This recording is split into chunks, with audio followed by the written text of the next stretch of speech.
Овој амандман се однесува на дислокација, на издвојување средства за дислокација на дивата депонија во општина Струга и преземање мерки за ревитализација на земјиштето.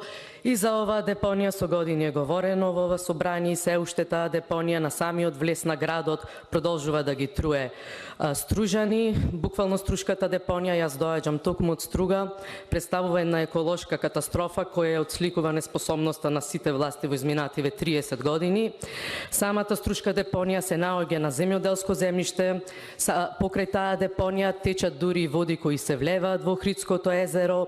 Таму се депонира отпад кој воопшто не е претходно селектиран, па таму постои опасност и за депонирање на медицински отпад кој во текот на летниот период постојано се пали и дополнително го загрозува здравјето на жителите на Струга. Од податоците кои успеав да ги најдам, претходната влада во јули 2017 година донела и одлука за обезбедување на финансиски средства за безбеден и економичен транспорт на отпадот од Струшката депонија до други безбедни депонии.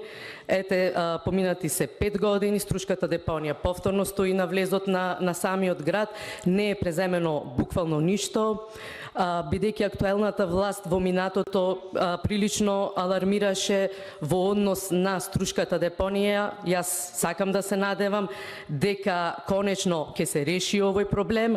Јас, меѓу другото, ќе потенцирам дека и за самата Струшка депонија во минатото беа обзнанени одредени информации дека е една типична пералница за пари на одредени локални моćници, односно таму се обвинуваше за криминал дека за период од 4 години се потрошени фантастични 820.000 евра. Јас меѓу другото се надевам дека и актуелната влада конечно ќе го расчисти криминалот кој се случува околу Струшката депонија. И затоа што во минатото беа организирани протести за затворање на оваа депонија, се надевам дека пратениците од владеачкото мнозинство ќе останат доследни и дека наредната година веќе нема да имаме дива депонија на самиот влез на градот.